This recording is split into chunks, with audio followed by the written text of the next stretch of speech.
من الشیطان اللعین الرجیم بسم اللہ الرحمن الرحیم الحمدللہ رب العالمین والصلاة والسلام علی اشرف الانبیاء والمرسلین محمد و اہل بیتہ الطیبین الطاہرین اما بعد قال رسول اللہ صلی اللہ علیہ وآلہ وسلم یا فاطمہ سلینی اعطکی وتمنى علی ارزقی۔ راہ ولایت کی پہلی شہیدہ ام ابیہا ام الائمہ حضرت فاطمہ زہرا سلام اللہ علیہا کی فضیلت کے حوالے سے پیغمبر اکرم صلی اللہ علیہ وآلہ وسلم ارشاد فرماتے ہیں کہ قیامت کا منظر ہوگا اور حشر کا میدان ہوگا اور خداوند عالم کی بارگاہ میں ہر لوگ امید کی کرن لے کے بیٹھیں گے نجات کے لیے۔ تو اس وقت خداوند عالم کی طرف سے وحی ہوگی اور وحی کے ذریعے حضرت فاطمہ زہرا سلام اللہ علیہا کو پیغام دیں گے، اور خدا فرماتا ہے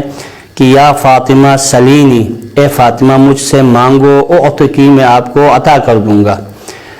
وتمنى علی ارزقی، اور جو مجھ سے طلب کرنا چاہو گی میں آپ کو عطا کر دوں گا تاکہ آپ راضی اور خوشنود ہو جائے۔ تو حضرت فاطمہ زہرا سلام اللہ علیہا بارگاہ خداوندی میں عرض کرے گی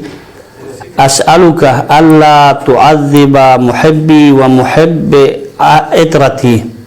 بالنار۔ حضرت فاطمہ زہرا سلام اللہ علیہا فرماتی ہے کہ اے پاک پروردگار، میں تجھ سے سوال کرتی ہوں، تجھ سے حاجت طلب کرتی ہوں، اللہ تعذب محبی و محب عطرتی، میرے چاہنے والے اور میری عطرت کو چاہنے والوں کو عذاب جہنم سے بچا دے۔ جب حضرت فاطمہ زہرا خدا کی بارگاہ میں یہ دعا سامنے رکھے گی تو خداوند عالم ارشاد فرماتے ہیں یا فاطمہ، اے بنت رسول، اے فاطمہ زہرا وعزی و جلالتی و ارتفاع مکانی، کہ میری عزت و جلالت کی قسم، میری بلندی اور کبریائی کی قسم، کہ میں نے جب اس زمین و آسمان کو خلق کرنا چاہا اس سے 2000 سال پہلے میں نے یہ عہد کیا ہے، یہ میں نے ارادہ کیا ہے کہ آپ کے چاہنے والے اور آپ کے عطرت سلام علیہ السلام کو چاہنے والوں کو عذاب جہنم سے بچا لوں۔ یہ وہ ہستی ہے جو قیامت میں بارگاہ خداوند عالم میں یہ دعا کرے گی، اور